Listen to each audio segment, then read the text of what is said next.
Somos vida, una de las múltiples formas vivientes de este planeta. Somos agua, que constituye un 70% de nuestro cuerpo. Somos una cultura que se construye en diversidad de paisajes. Somos la abundancia de este territorio de aguas, abundancia que nos ha impedido ver que esa es nuestra riqueza, que se disputa con las quimeras del desarrollo. Y entonces la escasez, la desconexión del agua convertida en cañería.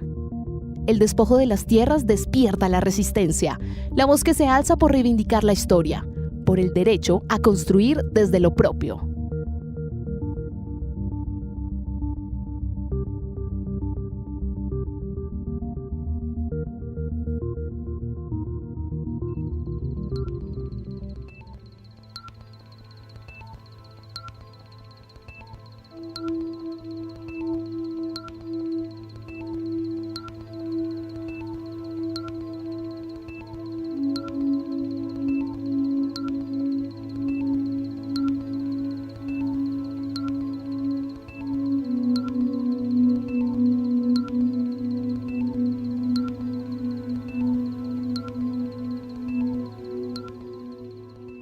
Cada grupo social, cultural, tiene una visión de naturaleza diferente. Estas visiones de naturaleza se expresan en diferentes gestiones del territorio, diferentes gestiones del agua, por ejemplo, que quiere decir diferentes maneras de relacionarse con ella, de usarla, de transformarla, de extraerla o de apropiarla.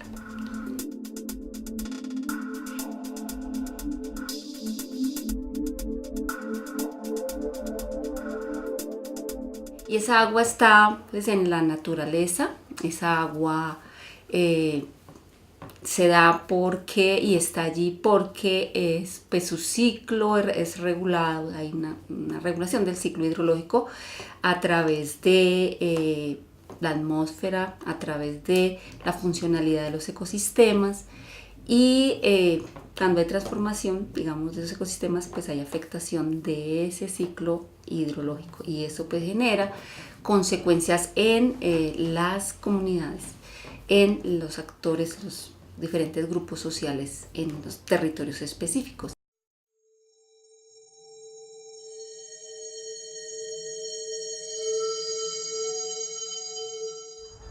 Los lagos, las fuentes de agua, el ámbito femenino de la reproducción de la vida, la fuente inagotable de la vida, es decir, la gran placenta, baja de arriba a través de los chorros de agua, se acumula aquí y luego se distribuye hasta abarcar el conjunto de las aguas del planeta, que a partir del movimiento que hace el viento, ¿sí?, del agua que baja de la montaña, llega al mar, limpia y retorna, es el ciclo reproductivo de la vida.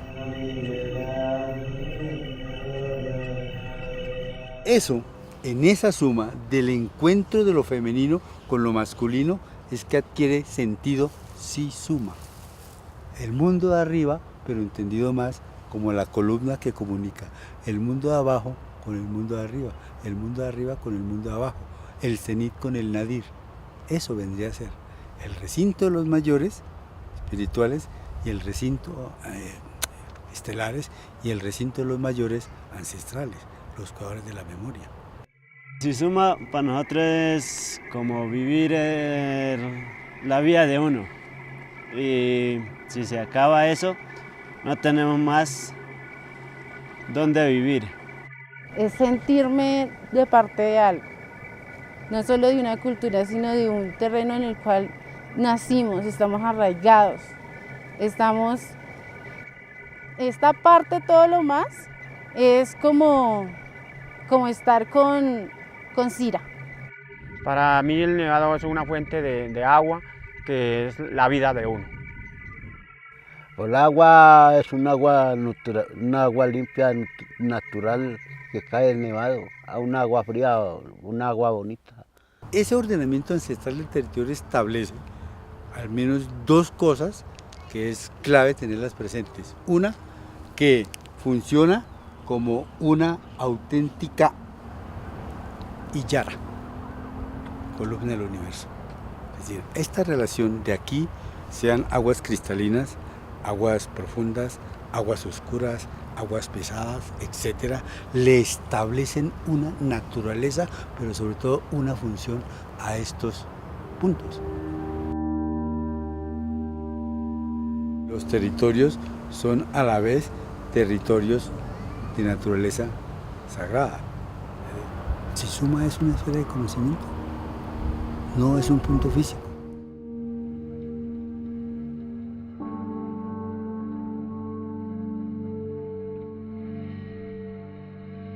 Pues si se me hace la pregunta de qué está ocurriendo con el territorio UBA, yo diría que primero habría que hacer un acercamiento a pensar, o por lo menos a dejar dicho, qué es lo que es para nosotros el territorio. Y coincidimos con muchos otros pueblos de las zonas altoandinas que el territorio no es el mero espacio físico ese donde nos movemos, quizá en términos de recursos o quizá en términos de ofertas bioecoambientales, sino que el territorio es ante todo, y para nosotros, los pueblos altoandinos, el cuerpo. Pero como es lo micro, es lo macro. Ese cuerpo, si bien es la representación física de lo que somos hoy, en cuanto parte misma de la naturaleza, somos parte integral de la naturaleza, también es la representación arquitectónica del cosmos. El conflicto ambiental, asociado a la creación del Parque Nacional Natural del Cocuy, desde un inicio generó controversia, debido a que la mitad del parque se sobrelapa con el resguardo indígena UBA, lo que causó nuevas tensiones en el territorio por el control de esa zona de la cordillera. Sin embargo, este conflicto se agudizó con el aumento del turismo descontrolado en los últimos años, lo que empezó a generar una grave afectación ambiental, contaminación de las aguas, disputa por las prácticas tradicionales y culturales del pueblo UBA, y un monopolio del turismo que no ha beneficiado a la comunidad campesina como se esperaba.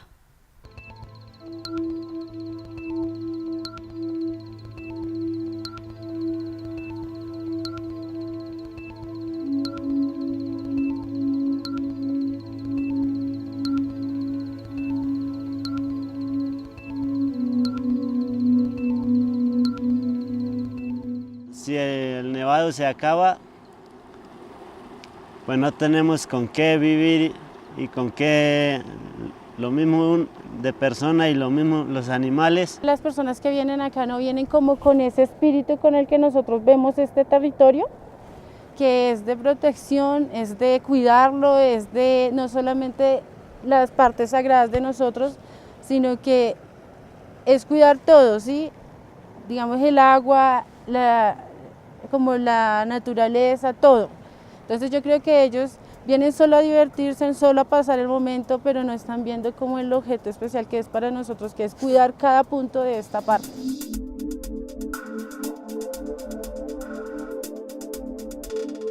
Un poco ha cambiado por el nombrado recalentamiento global, sí, un poco ha afectado.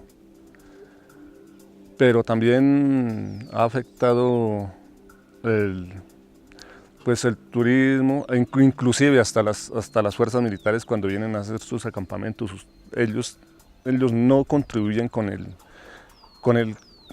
medio ambiente prácticamente, porque si ellos contribuyeran también recogieran sus cosas, sus basuras, sus bolsas, y van a ver ustedes, ahí está todo.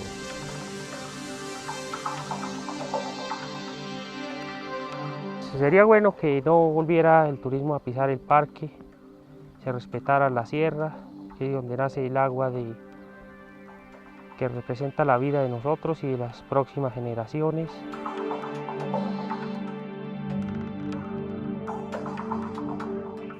Sí, las partes de basura, que va uno a ver, a caminar por los sitios, encuentra uno basura, bolsas de basura, basura tirada, y eso es de turismo y todo. Entonces, todos esos plásticos, todas esas latas, toda esa vaina, eso sí afecta a lo que es naturaleza, a lo que es agua, a lo que es todo.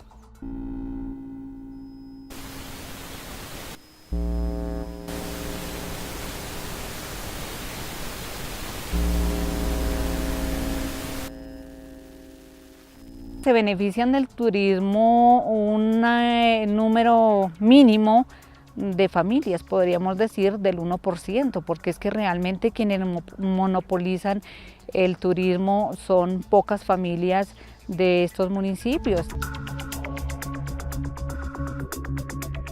Y por eso hemos estado tratando de defender. Pues el bloqueo lo hicimos con un pequeño grupo de campesinos y día a día fue creciendo. Ya los UBA nos colaboraron. El bloqueo duró 4 meses.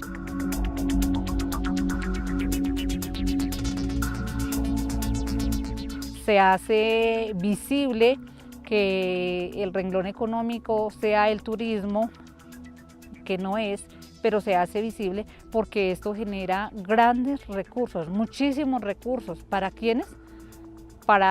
Tenemos entendido que es para parques y pues para las pocas familias que manejan el recurso, el turismo, el mal llamado ecoturismo en la región. Los que más se están beneficiando pues en sí son los hoteleros en sí. En el municipio del Cocuy hay como 4 o 5 personas que tienen sus hoteles y ellos manejan desde el transporte, manejan los paquetes turísticos y manejan la cuestión de guianzas. Un pueblo como este que es Huicán y aquí Cocuy, que hace unos años era bañado en agua, y para quedar solo como un desierto como por allá en La Guajira, entonces ¿a dónde estamos? Si no cuidamos lo que es los páramos, entonces muy pronto se nos acaba el agua.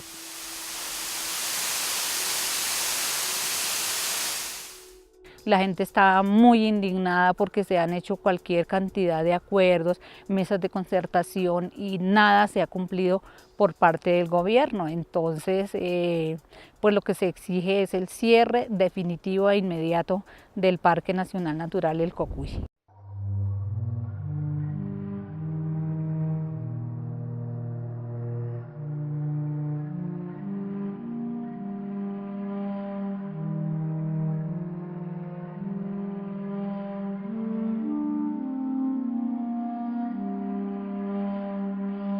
Nosotros como pueblo indígena sicuani, nosotros siempre creemos en la naturaleza. ¿Cuál es la naturaleza para nosotros? El agua, el bosque, las piedras. Cuando ustedes lo blanco para ustedes una piedra es un mineral.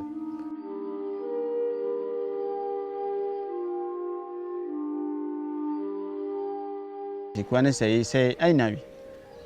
De eso, entonces la cultura de nosotros se respeta mucho, el agua no se pueden tomar sin rezar.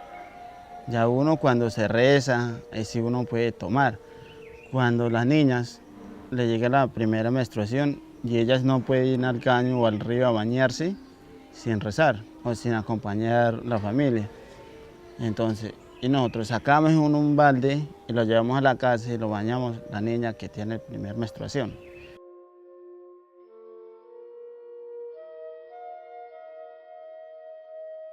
En el mundo sicuani es Meneva.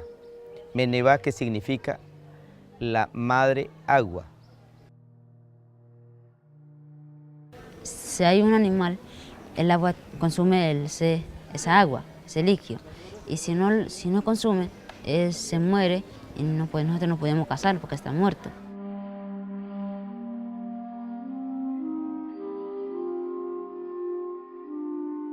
Porque si agua se seca y pueden morir hasta los seres humanos, los animales, los aves, hasta la planta. Entonces para mí el agua es muy importante, le sirve hasta para uno bañarse.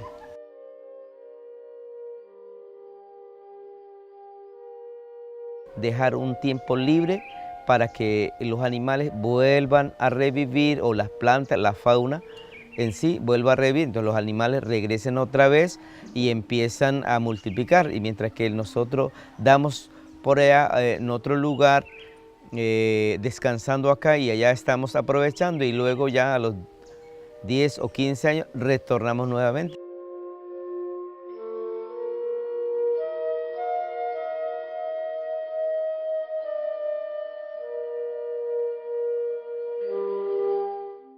En 2007 nace La Facenda como una iniciativa de empresarios antioqueños y santanderianos. Esta iniciativa también está enmarcada en toda la ampliación de la frontera agraria en Colombia y en particular en la altillanura.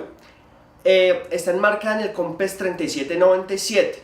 En 2015 la Facenda tenía alrededor de 30.000 cerdos madre y producía algo así como 280.000 cerdos para la venta. Sus pronósticos para 2027 es tener 75.000 cerdos madre y producir 2 millones de cerdos en el año. Esta actividad ha producido, digamos, un conflicto con la comunidad sicuana y el resguardo Guacoyo, en particular por afectaciones en términos de moscas, enfermedades respiratorias y afectación de aguas superficiales en sus territorios.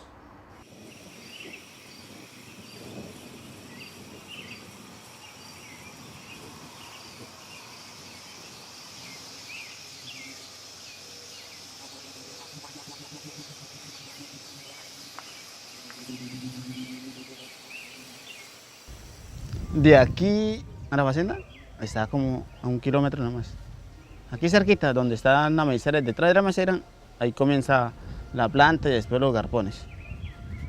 Hay más o menos como 10 garpones de cerdos.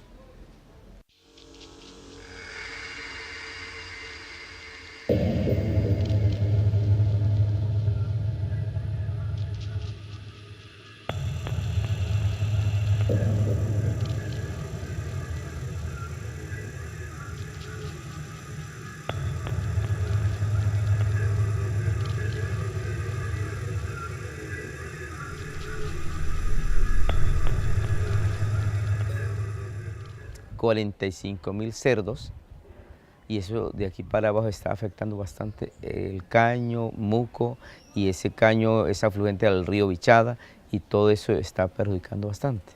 Tienen 2 cultivos, que es el maíz y la soya. Cuando empiecen a fumigar, el agua corre hacia el nacedero de agua y ese nacedero de agua nos está afectando bastante.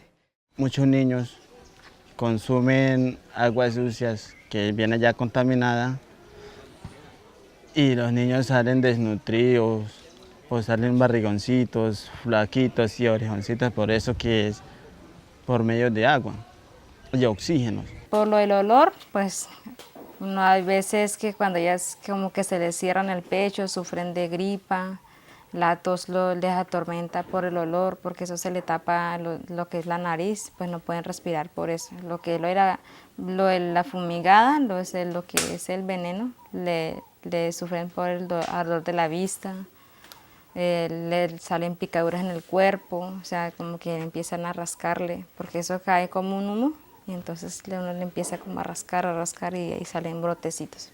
Nosotros sufrimos mucho, nosotros como mujeres, cuando se enferman los niños, porque cuando fumiga, llueve y corren entonces esos venenos al agua, y de eso nosotros lo que no tenemos, y bomba acá, y sacamos en el caño y los niños se enferman, le da diarrea. Hace años atrás no sufríamos de enfermedades, no sufríamos de que los niños le dan picazones, era muy fuerte. Hay demasiado zancudera, por el olor también llega lo que son los zancudos. Hace tiempo no se veían los zancudos por acá, ahorita uno en la noche no puede estar ni 2 horas sentado porque es como si estuviera uno bailando con los zancuditos. Y a veces ya el agua que hemos tomado ya a veces sale insípido o a veces sale, de pronto puede ser por cuestiones de la petrolera, no solamente esa empresa, sino la petrolera, que también los productos que hacen como intercambio de sacar el petróleo y el agua que van introduciendo ahí, no saben, el agua ya se está viendo como mal y cada vez más se está agotando.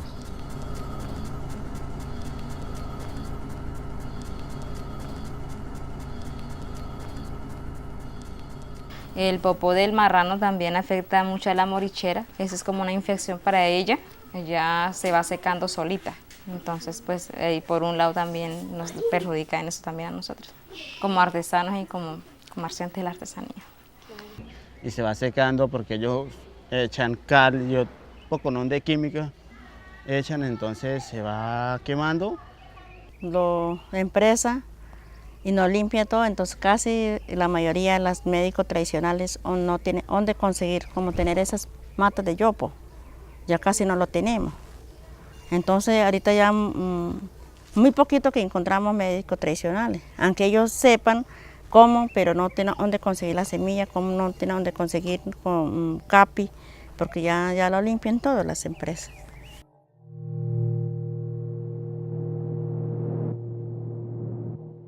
El río Putumayo ha representado históricamente el buen vivir y el desarrollo comunitario, social, la unidad de los pueblos, no solamente del sector campesino o de los hombres y mujeres que viven en las zonas ribereñas del mismo.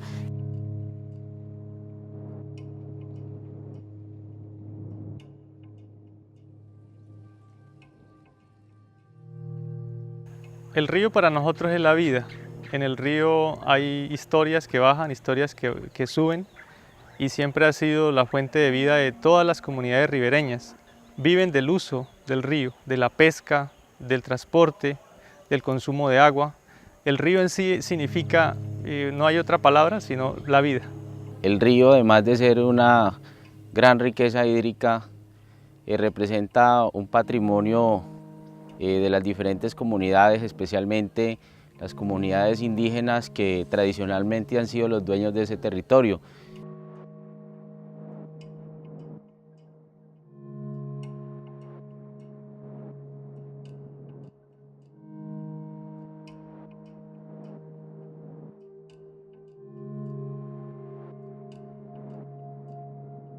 Compartir las fronteras ha dado también para que las comunidades crezcan, aprendan, conozcamos los unos de los otros, y el río ha jugado un papel muy importante en esa dinámica de vida.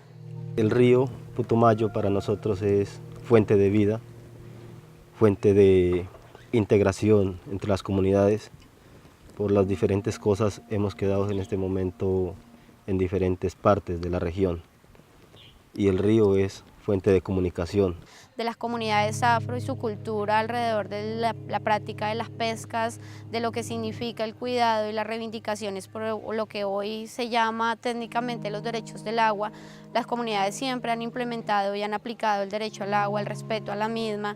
Dentro del río está la madre boa, como dice en nuestro idioma añapaco, que es la mamá de los pescados, la que cuida los pescados. Por lo tanto, miramos bastante la necesidad de que se pueda cuidar, proteger y mantener este gran río como se encuentra.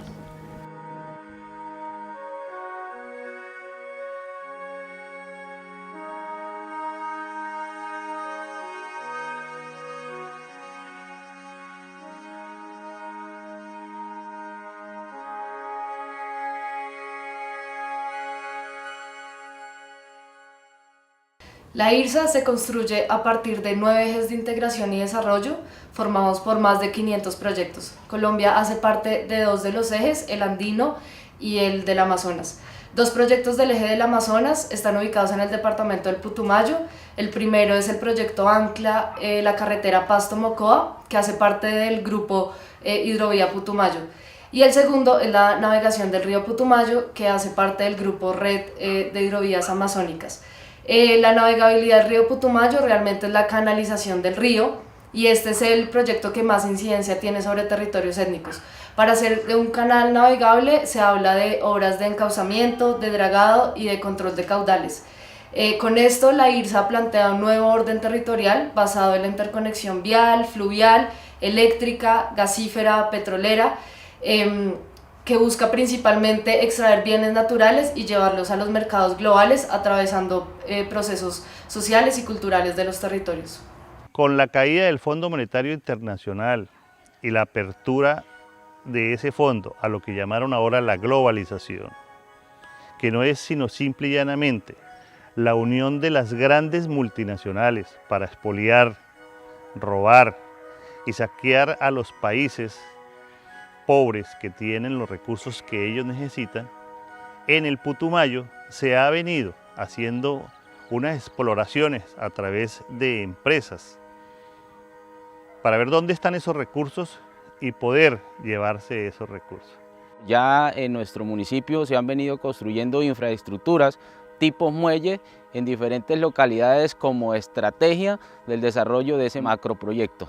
Para nosotros no es favorable. Hubo mucha gente que dijo, pues rico vamos a tener muelle, pero nuevamente viene la pregunta, ¿el muelle para quién va a ser? ¿Va a ser para las comunidades o va a ser para las empresas? Entonces eso es lo que la gente no percibe o no dimensiona esas cosas. Por ejemplo, la canalización del río, lo que quiere hacer es prácticamente bajar a 18 metros el río. Con esto sería secar todos los humedales que están alimentando el río. Quedaría desértica la orilla del río, porque todas las especies se tendrían que emigrar. Y tenemos lagunas como La Paya que tienen 3.000 hectáreas, donde hay cientos de miles de caimanes, boas y de toda clase de animales. Esto pues es el atentado que nosotros medimos como irreparable en la historia si esto se llegara a hacer. Para nosotros el IRSA es un demonio. La industria minera ha ejercido por medio de dragas que hacen extracción de material y de esa forma sacan oro, pero a la vez también contaminan bastante el agua, pues por cada gramo de oro que logran extraer son aproximadamente 2.000 litros de agua que se contaminan también. Fuera de esto, los residuos de mercurio que utilizan para ese tipo de extracción también están cayendo a nuestros afluentes y están causando serios problemas de salud en toda nuestra población.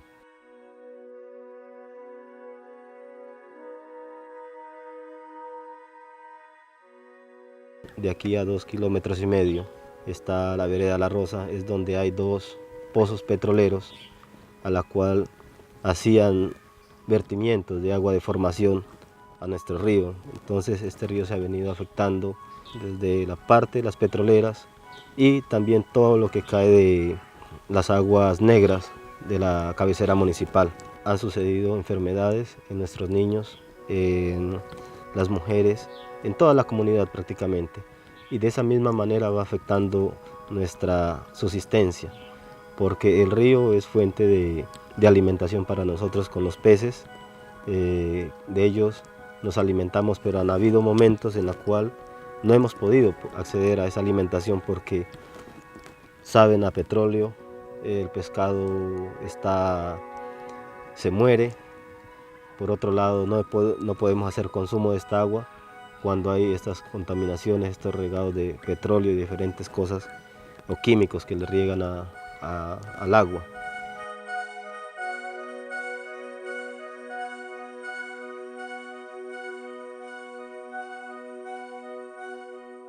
La multinacional, como es la petrolera, nos ha venido afectando estando afuera y lo que nosotros hemos dicho, cómo será estando adentro. Y asimismo es con este proyecto IRSA, la canalización del río.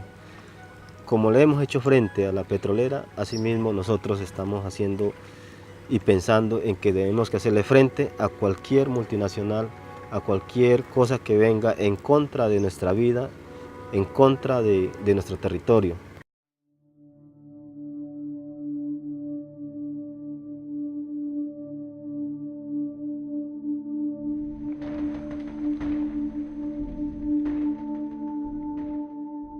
El mar para nosotros es como la sangre que está en el cuerpo nuestro. El día que el mar deje de existir, nuestro cuerpo también dejará de bombear sangre, porque el hombre costeño lleva la piel salada. El mar lo lleva en su corazón y así como bombean las olas del mar, así bombean las venas en la sangre de nosotros.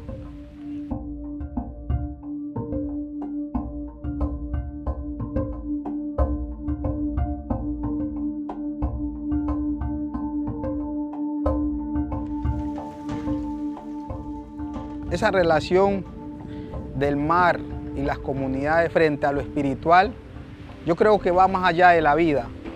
Porque el mar, a pesar de que uno tiene la oportunidad de capturar especies, también le da vida a las montañas, le da vida al hombre para navegar, para el tema de comunicación, para toda la biodiversidad que también posee él dentro de sus aguas. Hay una conectividad también profunda del pescador con el mar. Hay una actividad, toda la vida casi está permaneciendo allí.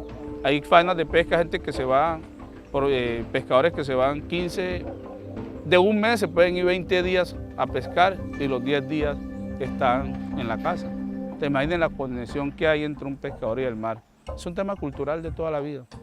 Nuestros padres, desde el momento que llegaron a este territorio, siempre han utilizado la pesca, han utilizado el mar, han utilizado el manglar para el medio de conseguir alimentos para ellos y para su familia. El manglar con el mar tiene una relación muy fuerte porque en el manglar se reproducen gran cantidad de especies que bajan al mar. Resulta que una persona que se va al mar abierto a pescar y se va al mar, podemos hacer las dos comparaciones. Primero trae alimento el que va al manglar que el que va hacia el mar, porque en el manglar va a recoger, en el mar va a pescar y si el pescado no le da por comer, no captura, pero en el manglar sí, porque en el manglar está todo allí. El manglar minimiza ese impacto de la ola. El manglar, en el momento que hay ventarrones, minimiza el impacto de la fuerza del viento. Y aunque el mar es de uso público en términos de ley, en nuestra cultura, para nuestra gente, el mar es una extensión más del territorio. Por eso lo usa, por eso lo cuida y por eso lo protege. Quiere decir que está relacionado los manglar, el cuerpo nuestro y el mar, haga de cuenta que es la misma cosa, porque por eso sobrevivimos.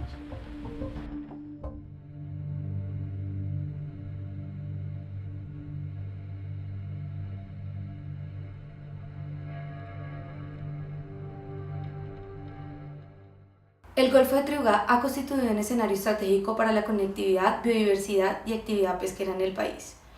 Allí se encuentran unos de los caladeros más importantes para los pescadores industriales y para los pescadores artesanales de la zona, y se proyecta la construcción de uno de los puertos alternos a Buenaventura. En los últimos años, la pesca desmedida de la flota industrial ha generado conflictos de uso y acceso a los recursos marinos, así como tensiones socioterritoriales por las prácticas de las comunidades afrodescendientes que han vivido por años en la zona.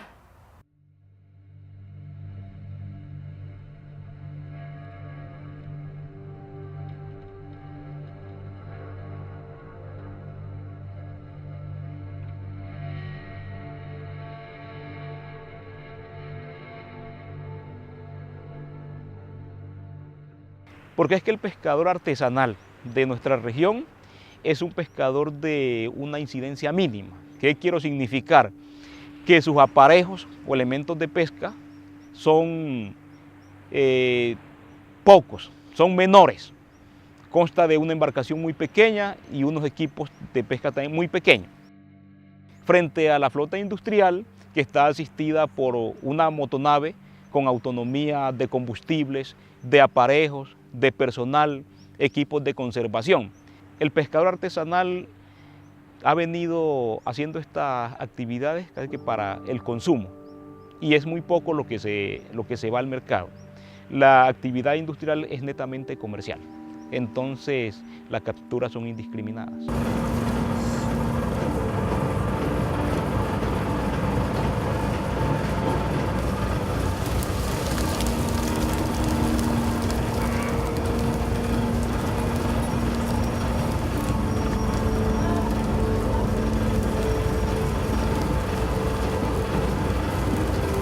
Cuando nos referimos a pesca industrial estamos hablando de barcos camaroneros de aguas profundas, que generalmente pertenecen esas empresas al Valle del Cauca y otras a Nariño.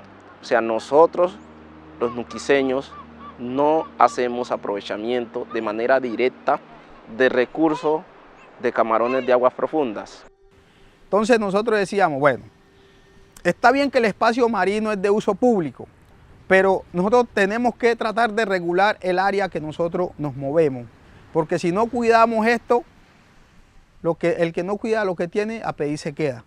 Entonces, ¿por qué nace esa figura? Porque nosotros decimos, nosotros lo que queremos es que este territorio, así como hoy nuestros padres lo disfrutaron, hoy lo estamos disfrutando esta generación, que nuestros hijos también puedan seguir conociendo el pargo, conociendo la sierra, haciendo uso del mar, y que cada vez que ellos penetren al mar, encuentren qué traer a sus hijos.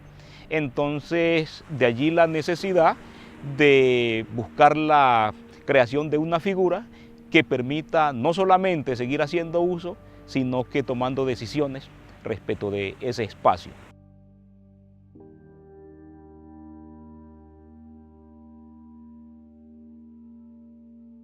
El conflicto directamente parte porque nosotros, para buscar como la estrategia de área marina protegida, el conflicto de nosotros parte cuando los pescadores artesanales salen y tiran sus artes de pesca y los industriales justamente pasan por esa zona y se les llevan sus aparejos de pesca, y entonces les deja un conflicto muy fuerte, que es que no capturan especies, pero también pierden sus enseres, y la economía no está buena para ellos salir de una vez y comprar cosas, o sea que paraban tiempo para poderse recuperar y tenían que bajar a otras prácticas que no eran sus usos normales. Eso fue como la primera escala del conflicto.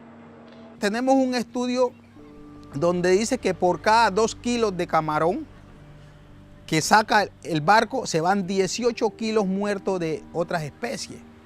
Entonces mire, cuando uno tiene esa información y llegamos a los pueblos y ya le iniciamos a contar a los pueblos por qué es importante que la flota deje el arrastre, allí la gente va entrando un poco más en razón. Porque si seguimos con esto, en pocos días el mar se nos va a terminar sin pescado, porque es más en lo que se va muerto a la borda que lo que en sí llevan. Entonces, si comparamos lo que puede capturar un pescador artesanal o 200 pescadores artesanales en una jornada de pesca, no es igual, nunca se asimila a lo que captura la flota industrial en un arrastre de 2 horas. Entonces, eso es lo que hace que si tenemos 25, 30 naves pescando durante todo el año, pues el volumen de captura es incalculable.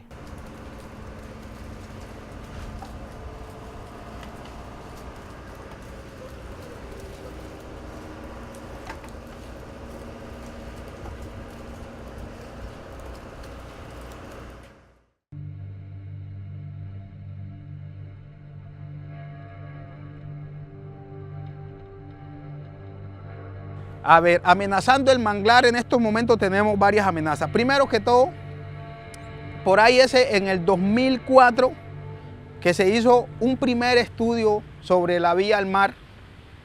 El primer trazado lo hicieron sobre los manglares y nosotros nos parecía como absurdo, porque ahí nos estarían destruyendo en el momento que fueran tirados la vía sobre los manglares, estarían destruyendo una gran cantidad de hectáreas. Entonces, basado en esa preocupación, hicimos un derecho de petición y se pudo modificar esa vía y se montó más encima de la montaña. Pero aparte de esa vía, ahora se está hablando sobre el puerto alterno, el puerto de Tribugá, que sería el puerto que reemplazaría a Buenaventura.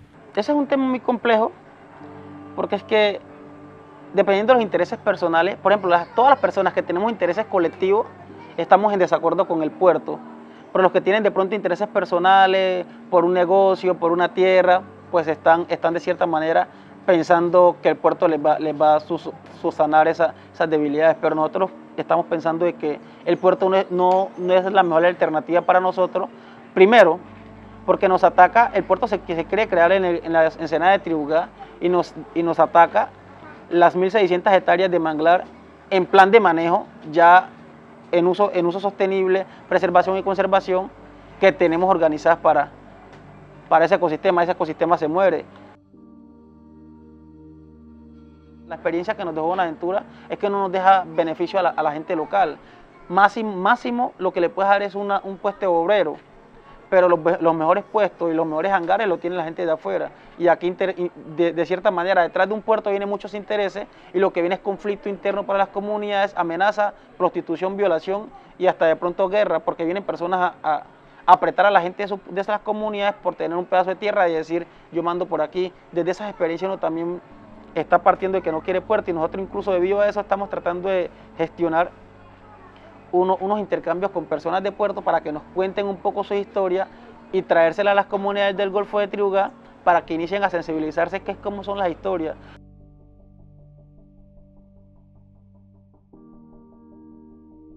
En esos conflictos pues es importante porque las comunidades también aprenden en su relación con otros actores en disputa. Y también es importante porque se dan ajustes, digamos, en la construcción de territorio. O sea, no, cuando se hacen proyectos extractivos, proyectos de ese tipo, esos proyectos no están en territorios vacíos, sino en territorios con personas, con comunidades en muchos casos con un nivel de organización importante que no van a permitir que sea avasallado sus derechos. Y allí en esa confrontación pues se aprende, ¿no? Y en esa confrontación se avanza socialmente, es una posibilidad, digamos, del avance social hacia un mejor estar, hacia un estar donde los diferentes mundos que existen puedan tener lugar, por lo menos en este país.